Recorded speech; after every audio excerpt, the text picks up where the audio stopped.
Hello friends, yes sir Sharma academy में आप लोगों का स्वागत है। तो हम लोग इससे पिछले वीडियो में सुप्रीम कोर्ट के बारे में पढ़े थे। आज हम हाई कोर्ट के बारे में पढ़ने वाले हैं। ठीक है,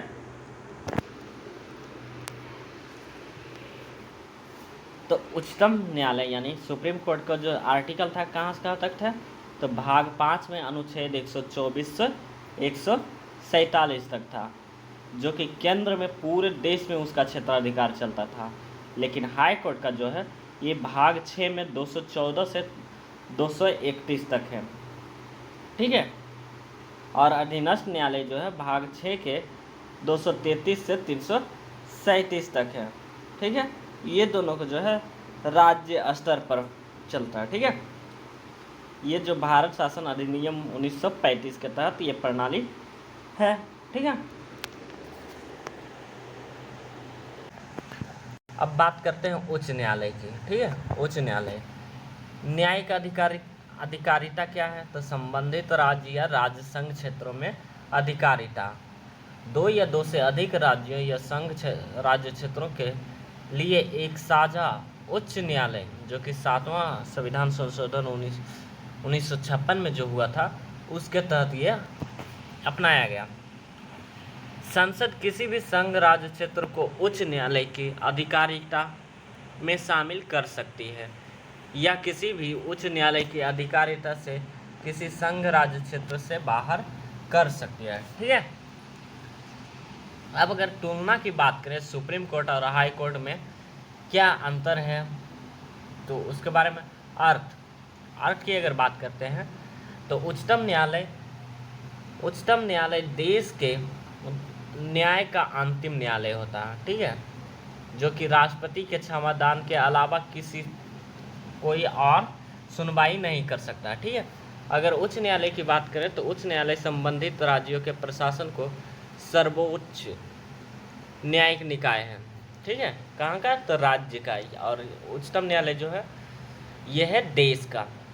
ठीक है, संविधान के अनुच्छेद की अगर बात करें तो सुप्रीम कोर्ट भाग 5 में 124 से 147, वहीं हाई कोर्ट की बात करें तो भाग 6 में 214 से 231। प्रमुख की बात करें तो सुप्रीम कोर्ट का प्रमुख उसका CJI यानी चीफ जस्टिस ऑफ इंडिया होता है, और अगर हाई कोर्ट की बात करें तो राज्य का मुख्य न्यायाधीश होता है। ठीक है, अगर न्यायालयों की संख्या की बात करें तो भारत में उच्चतम न्यायालय जो है सुप्रीम कोर्ट एक है, और हाई कोर्ट की अगर बात करें तो भारत में ये 35 उच्च न्यायालय हैं, जिसमें से 3 के एक से अधिक राज्यों में अधिकारिता है। ठीक है, अधीक्षण की या क्षेत्रीय अधिकारिता की बात करें तो सुप्रीम कोर्ट की देश के सभी न्यायालयों के अधिकरणों पर है। हाई कोर्ट की बात करें तो अपनी अधिकारिता के अंदर सभी न्यायालयों पर यह अधिकारिता एक से अधिक राज्यों में हो सकती है। रिट अधिकारिता की बात करें तो सुप्रीम कोर्ट केवल मूल अधिकारों के उल्लंघन होने पर ही रिट जारी कर सकता है, लेकिन हाई कोर्ट जो है मूल अधिकारों को लागू करने के साथ साथ नागरिकों के सामान्य कानूनी अधिकारों के परिवर्तन के लिए भी रिट जारी कर सकता है। यानी यहाँ पर हाई कोर्ट का क्षेत्राधिकार बड़ा है सुप्रीम कोर्ट से। ठीक है, अगर न्यायाधीशों की योग्यता की अगर बात करें तो सुप्रीम कोर्ट में वह भारत का नागरिक होना चाहिए, 5 वर्ष लगातार एक यानी उच्च न्यायालय यानी हाई कोर्ट के जज होने चाहिए, या कम से कम 10 साल लगातार वो वकालत कर चुका हो किसी भी न्यायालय में। ठीक है, और वहीं हाई कोर्ट की अगर बात करें वह भारत का नागरिक हो, 5 वर्ष से अधिक समय तक बैरिस्टर रहा हो, या 10 वर्ष से अधिक समय तक सिविल सेवक हो रहा हो, साथ ही कम से कम 3 वर्ष का तक जिला अदालत की सेवा में हो। ठीक है, तब ये हो सकता है। किसी भी उच्च न्यायालय में 10 वर्ष से अधिक समय तक वकील रहा हो, वकील वाला जो है इसमें भी शामिल है और इसमें भी। अगर न्यायाधीशों की नियुक्ति की बात करें तो उच्चतम न्यायालय और राज्यों में उच्च न्यायालय के न्यायाधीशों के परामर्श के बाद राष्ट्रपति द्वारा अपने हस्ताक्षर द्वारा और मुद्रा सहित अधिपत्र द्वारा करता है। और अगर हाई कोर्ट की बात करें तो राष्ट्रपति द्वारा भारत के मुख्य न्यायाधीश और संबंधित राज्यों के राज्यपाल के परामर्श से। न्यायाधीशों की संख्या की बात करें तो सुप्रीम कोर्ट में फिलहाल में अभी 31 से बढ़ाकर 34 किया गया। अब कुछ दिनों के बाद 38 होने वाला है, ठीक है, जिसमें अभी 34 है तो 34 में एक मुख्य न्यायाधीश है और 33 अन्य न्यायाधीश है, ठीक है। अगर हाई कोर्ट की बात करें तो प्रत्येक उच्च न्यायालय के लिए एक मुख्य न्यायाधीश और कई अन्य न्यायाधीश होते हैं जो कि राष्ट्रपति द्वारा निर्धारित की जाती है, ठीक है। न्यायाधीशों की सेवानिवृत्ति की बात करें तो न्यायाधीशों की 65 वर्ष की आयु, और सुप्रीम कोर्ट में तो 65 और लेकिन हाई कोर्ट में 62, ठीक है। वकालत की बात करें तो उच्चतम न्यायालय के न्यायाधीशों अपने कार्यकाल के दौरान अपनी सेवानिवृत्ति के बाद भी अदालत में वकालत नहीं कर सकते सुप्रीम कोर्ट में, ठीक है। और हाई कोर्ट की बात करें तो उच्च न्यायालय के न्यायाधीशों अपने कार्यकाल के दौरान किसी भी अदालत में वकालत नहीं कर सकते हैं। इसके अतिरिक्त सेवानिवृत्ति के बाद उच्च न्यायालय के नीचे अदालत में वकालत नहीं कर सकते हैं, ठीक है, ये भी वकालत नहीं कर सकते हैं। अगर न्यायाधीशों को हटाने या स्थानांतरण करने को अगर देखें तो राष्ट्रपति द्वारा सुप्रीम कोर्ट में राष्ट्रपति द्वारा संसद द्वारा समावेदन के बाद ही पद से हटाने का आदेश जारी कर सकता है। इसमें समावेदन को संसद के दोनों सदनों के विशेष बहुमत से समर्थित होना चाहिए। और हाई कोर्ट की बात करें तो उसे संसद की सिफारिश पर राष्ट्रपति द्वारा हटाया जा सकता है। वेतन और पेंशन की बात करें तो उच्चतम न्यायालय के मुख्य न्यायाधीशों और अन्य न्यायाधीशों के वेतन और भत्ते संचित निधि पर होते हैं। और हाई कोर्ट में उच्च न्यायालय के मुख्य न्यायाधीश सहित अन्य न्यायाधीशों के वेतन और भत्ते राज्य के संचित निधि पर दिए जाते हैं, जबकि पेंशन भारत के संचित निधि से दी जाती है, ठीक है। अगर नोट की बात करें तो संविधान ने उच्च न्यायालय के न्यायाधीशों के रूप में नियुक्ति के लिए न्यूनतम आयु निर्धारित नहीं की है कि कितनी न्यूनतम आयु होनी चाहिए। संविधान उच्च न्यायालय के न्यायाधीशों के रूप में एक परंपरागत विधिवेत्ता की नियुक्ति के लिए कोई प्रावधान नहीं करता है। उच्चतम न्यायालय के संबंध में किया गया है, ठीक है, सुप्रीम कोर्ट के में किया गया। उच्च न्यायालय के न्यायाधीशों की नियुक्ति की अगर बात करें तो उच्च न्यायालय के मुख्य न्यायाधीश की बात करते हैं, ठीक है। उच्च न्यायालय का मुख्य न्यायाधीश की कैसे नियुक्ति होती है तो भारत के मुख्य न्यायाधीश और संबंधित राज्य के राज्यपालों के परामर्श के बाद राष्ट्रपति द्वारा नियुक्त किया जाता है, ठीक है। 2 या 2 से अधिक राज्यों के लिए एक साझे उच्च न्यायालय के मामले में राष्ट्रपति द्वारा सभी संबंधित राज्यों के राज्यपाल परामर्श किया जाता है। उच्च न्यायालय के नियमित न्यायाधीश तो भारत के मुख्य न्यायाधीश संबंधित राज्य के राज्यपाल और संबंधित उच्च न्यायालय के मुख्य न्यायाधीशों के परामर्श के बाद राष्ट्रपति द्वारा नियुक्त किया जाता है, ठीक है।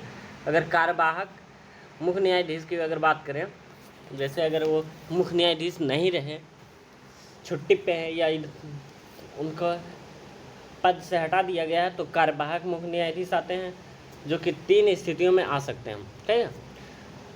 जब उच्च न्यायालय के मुख्य न्यायाधीशों के पद रिक्त हो, या उच्च न्यायालय का मुख्य न्यायाधीश अस्थायी रूप से अनुपस्थित हो, या उच्च न्यायालय का मुख्य न्यायाधीश अपने पद से जुड़े कर्तव्यों का पालन करने में असमर्थ हो, तो राष्ट्रपति उच्च न्यायालय के किसी न्यायाधीश को उस उच्च न्यायालय के कार्यवाहक मुख्य न्यायाधीश के रूप में नियुक्त कर सकता है, ठीक है। अगला अतिरिक्त न्यायाधीश की बात करते हैं तो राष्ट्रपति द्वारा अस्थायी अवधि मतलब 2 या 2 से अधिक नहीं के लिए नियुक्त किया जाता है।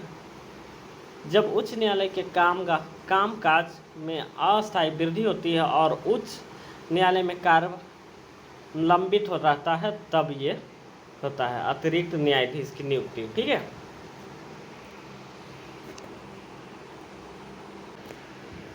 कार्यवाहक मुख्य न्यायाधीश।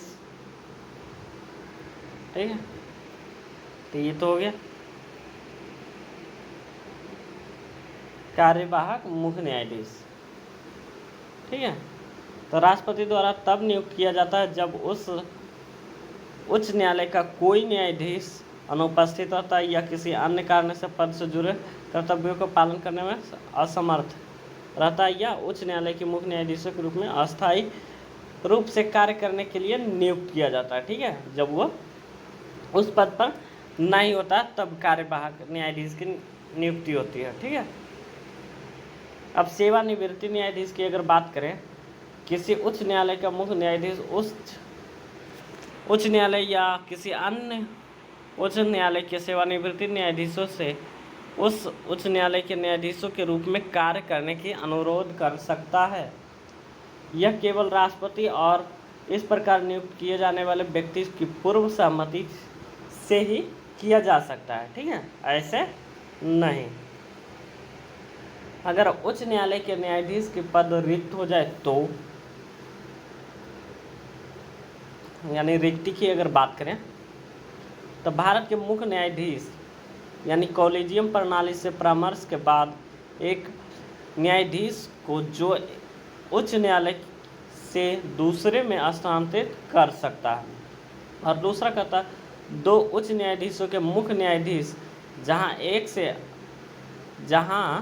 एक न्यायाधीश को स्थानांतरित किया जा रहा है और दूसरा जहां उसे भेजा जा रहा है से भी परामर्श करने की आवश्यकता होती है। ठीक है, वह राष्ट्रपति को पत्र लिखकर अपने पद से इस्तीफा दे सकता है। ठीक है, ऐसे नहीं। संविधान के उच्च न्यायालय न्यायाधीशों का कार्यकाल तय नहीं किया है। वह 62 वर्ष की आयु तक बना रहता है। ठीक है, अगला की बात करें तो उच्च न्यायालय के न्यायाधीशों को उसी रीति से हटाया जा सकता है जिस रीति से उच्चतम न्यायालय के न्यायाधीशों को हटाया जाता है। ठीक है, इसका जो होता है कार्यकाल पहले होता है त्यागपत्र, फिर स्थानांतरण, फिर पद से हटाना। ठीक है, अगर शपथ या प्रतिज्ञान की बात करें तो भारतीय संविधान की 30वीं अनुसूची में प्रपत्र निर्धारित किया गया है। और दूसरा, राज्य के राज्यपाल या उसके द्वारा नियुक्त किसी व्यक्ति के समक्ष। और तीसरा, संविधान और विधियों एवं भारत की संपूर्णता तथा अखंडता को बनाए रखने के लिए वेतन और भत्ते की बात करें तो संसद द्वारा निर्धारित, लेकिन संसद नियुक्त करने के बाद किसी भी विशेषाधिकार और अधिकारों में ऐसा कोई बदलाव नहीं कर सकता जो न्यायाधीश के लिए हानिकारक हो। राज्य के संचित निधि पर भारित उच्च न्यायालय के निर्धारित न्यायाधीश की पेंशन भारत के संचित निधि पर भारित होते हैं। ठीक है, ठीक है फ्रेंड्स, तो आज हम लोग यहीं पर रहने देते हैं। कल हम बात करेंगे उच्च न्यायालय के क्षेत्राधिकार व शक्तियाँ। ठीक है, तो हमारे चैनल को लाइक और सब्सक्राइब करें और कमेंट करें कि किस किस एग्ज़ाम में ये क्वेश्चन ये सब आए हैं। ठीक है।